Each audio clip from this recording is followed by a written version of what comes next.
ప్రజా TV news కి స్వాగతం. నంద్యాల జిల్లాలోని ఆలగడ్డ మున్సిపాలిటీని రాష్ట్రంలోనే ఒక ఆదర్శ మున్సిపాలిటీగా తీర్చిదిద్దుతామని ఆలగడ్డ ఎమ్మెల్యే భూమా అఖిలప్రియ స్పష్టం చేశారు. స్థానిక మున్సిపల్ కార్యాలయంలో శుక్రవారం జరిగిన మున్సిపల్ కౌన్సిలర్ సర్వే సభ్య సమావేశానికి ఆమె ముఖ్య అతిథిగా హాజరై మాట్లాడుతూ ఆలగడ్డ మున్సిపాలిటీ పరిధిలోని అన్ని వార్డులను అభివృద్ధి చేస్తామని హామీ ఇచ్చారు. మున్సిపల్ కార్యాలయంలో కౌన్సిల్ సర్వే సభ్య సమావేశం జరుపుకునేందుకు కౌన్సిల్ హాల్ సరిగ్గా లేదని, ఈ విషయాన్ని ప్రభుత్వం దృష్టికి తీసుకుని వెళ్లి నిధులను మంజూరు చేయించి కౌన్సిల్ హాల్ కు నూతన భవనాన్ని నిర్మిస్తామని ఆమె హామీ ఇచ్చారు.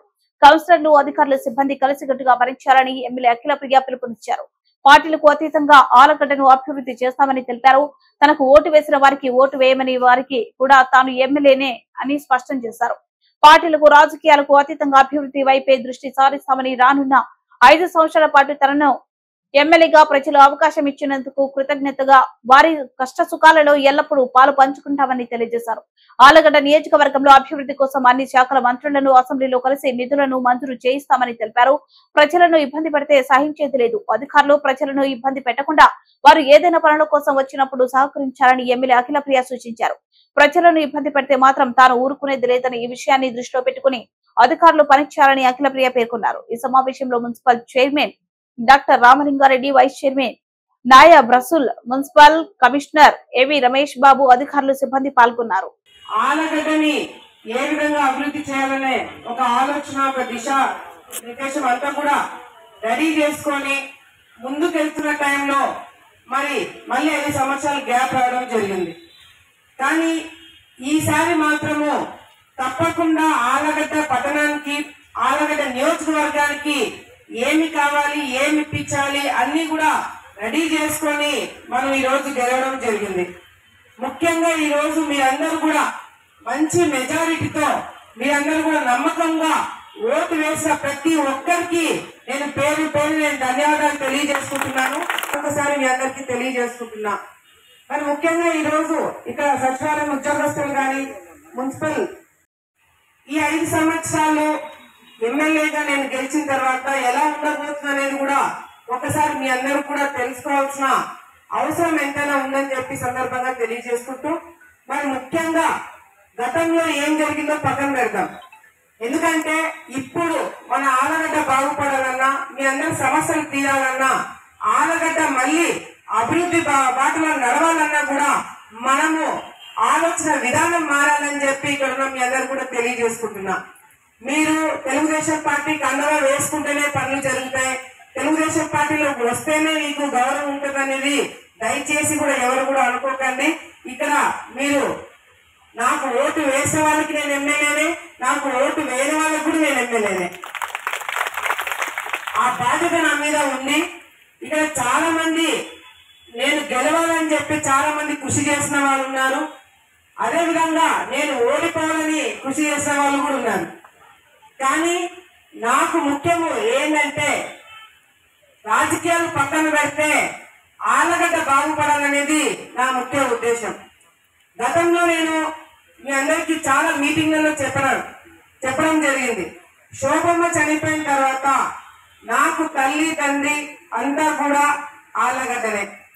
నాకు తల్లి లేని లోటు, తండ్రి లేని లోటు తీర్చగలిగిన ఏకైక శక్తి ఉండే ప్రజలు ఎవరున్నారంటే అది ఆలగడ్డ ప్రజలు మాత్రమే అని చెప్పి మరొకసారి మీ అందరూ కూడా గుర్తు చేస్తూ, కౌన్సిలర్లు అందరూ కూడా గతంలో ఏ విధంగా ఉందో పక్కన పెడితే ఇప్పటి నుంచి మాత్రము కౌన్సిల్ హాల్లో డిస్కషన్స్ జరుగుతాయి. ప్రతి ఒక్క కౌన్సిలర్ కి వాళ్ళకి నిధులు కావచ్చు, వాళ్ళ వార్డులలో పనులు కావచ్చు, వాళ్ళకి ఇవ్వాల్సిన గౌరవంతో పాటు నిధులు కూడా ఇచ్చి వాళ్ళ వార్డులలో వాళ్ళ అభివృద్ధి కార్యక్రమాలు చేసుకునేటట్టుగా కూడా అన్ని విధాలుగా మేము ఏర్పాటు చేస్తామని చెప్పి గెలుచుకున్న ప్రతి ఒక్క కౌన్సిలర్ కూడా మేము తెలియజేసుకుంటున్నాము. కౌన్సిల్ మీటింగ్ పెట్టుకోవడానికి కూడా చాలా ఇబ్బందికరంగా ఉంది కాబట్టి వెంటనే నేను మంత్రి గారితో మాట్లాడి మరి ఇక్కడ మీకు మీటింగ్ పెట్టుకోవడానికి కౌన్సిల్ హాల్ కూడా బ్రహ్మాండంగా ఒక మంచి కౌన్సిల్ హాల్ కట్టిస్తామని చెప్పి కూడా ఈ సందర్భంగా తెలియజేసుకుంటూ, ఆ కౌన్సిల్ హాల్లో అంగన్వాడీ వాళ్ళు కావచ్చు, మెఫ్మా వాళ్ళు కావచ్చు, మీటింగ్లు పెట్టుకోవడానికి కూడా అవకాశం ఉండేటట్టుగా కూడా చేస్తామని చెప్పి ఇక్కడ ఉన్న మీ అందరూ కూడా తెలియజేసుకుంటున్నాను. సరైన నిధులు లేక రోడ్లు, కాలువలు, చిన్న చిన్న పనులు కూడా చేసుకోలేని పరిస్థితి. అది నేను చెప్పిందే కాదు, గతంలో వైసీపీ నాయకులే మరి కౌన్సిలర్ గెలుచుకున్న వాళ్ళు కూడా చాలా సందర్భాల్లో మాట్లాడడం జరిగింది. కానీ అటువంటి ఇబ్బందులు ఇప్పుడు ఉండకుండా మేము కృషి చేస్తామని చెప్పి కూడా తెలియజేసుకుంటూ మరి కౌన్సిల్ వాళ్ళు బాగా మరి అక్కడ జరుగుతున్న డిస్కషన్లు కావచ్చు, అక్కడ ఏదైతే అమలు చేస్తారని చెప్పి వాళ్ళు నిర్ణయిస్తారో అది తప్పకుండా అమలు చేసే బాధ్యత కమిషనర్ గారు తీసుకోవాల్సిన అవసరం ఎంతైనా ఉంది.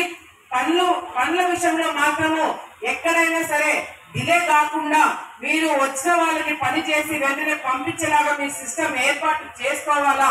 దానికి మా సైడ్ నుంచి ఏం కావాలో మేము కూడా ఏర్పాటు చేపిస్తామని చెప్పి ఇక్కడ ఉన్న స్టాఫ్ అందరు కూడా తెలియజేసుకుంటున్నాం. వచ్చి నాకు దండలు వేస్తున్నారు. నేను ఎటువంటి మీరు భయాలు పెట్టుకోకండి. మీరు నాకు ఓటు వేసినా వేయకపోయినా మీరు సరిగ్గా పనిచేస్తారా లేదనేది మాత్రమే మేము చూస్తాం. మీరు ఎక్కడైనా ప్రజల్ని ఇబ్బంది పెట్టారు, ప్రజల దగ్గర నుంచి ఏదైనా ఇబ్బంది కలిగింది మీ ద్వారా అంటే తప్ప మీ మీద యాక్షన్ తీసుకోము. మీరు వైసీపీ నాయకుల, బీజేపీ నాయకుల, ఇంకే నాయకుల అనేది చూడకుండా మీరు చేసే పని కరెక్ట్ గా ఉంటే తప్పకుండా మిమ్మల్ని పెట్టుకుంటామని చెప్పి కూడా సందర్భంగా తెలియజేసుకుంటూ మరి ముఖ్యంగా మీరు ఏదైతే గతంలో రాజకీయాలు ఉండాలని చెప్పి అనుకున్నారో అవన్నీ కూడా ఇప్పుడు ఉండవు. బలవంతంగా మిమ్మల్ని మీటింగ్ అయితే పొదుపుని తీసుకురాకూడదని చెప్పి కమిషన్ కూడా నేను స్ట్రిక్ట్ గా నేను వాళ్ళకి చెప్తున్నాను. ఒక సీఎం గారి ప్రోగ్రాం తప్ప ఎమ్మెల్యేలకు మేము మీటింగ్లు పెట్టినప్పుడు బలవంతంగా ఆడవాళ్ళని తీసుకురావద్దని చెప్పి మరీ నేను అధికారులకు అందరూ కూడా ఇన్స్ట్రక్షన్స్ ఇస్తున్నాను. అంతేకాకుండా మరి కొన్ని సమస్యలు కిడ్కోకు సంబంధించిన సమస్యలు కావచ్చు, ఇంటి స్థలాల విషయాలు కావచ్చు, ఇల్లు లేని వాళ్ళు కావచ్చు, పెన్షన్ లేని వాళ్ళు కావచ్చు, ఉద్యోగాలు కావాల్సిన వాళ్ళు కావచ్చు, ఇంకా చాలా సమస్యలు మన ఊర్లలో ఇక్కడ ఉన్నాయి. నేను ఇక్కడ ఉంటే మాత్రం తప్పకుండా కౌన్సిల్ మీటింగ్ కి నేను వచ్చి కూర్చుంటానని చెప్పి ఇక్కడ ఉన్న మీ అందరూ కూడా తెలియజేయడమే కాకుండా తప్పకుండా ప్రతి నెల కౌన్సిల్ మీటింగ్ జరిగి తీరాలా. ఆలగడ్డ పట్టణంలో జరిగే ప్రతి ఒక్క సమస్య కౌన్సిలర్లు, చైర్మన్ గారు, వైస్ చైర్మన్ గారు, అధికారులందరూ కూడా ఇక్కడ చర్చించి మేము కూడా ఉంటాం కాబట్టి ప్రభుత్వం తరపు నుంచి ఇంకా ఏదైనా నిధులు కావాలన్నా తీసుకొచ్చే బాధ్యత నాదని చెప్పి ఈ సందర్భంగా మీ అందరూ కూడా తెలియజేసుకుంటున్నాను.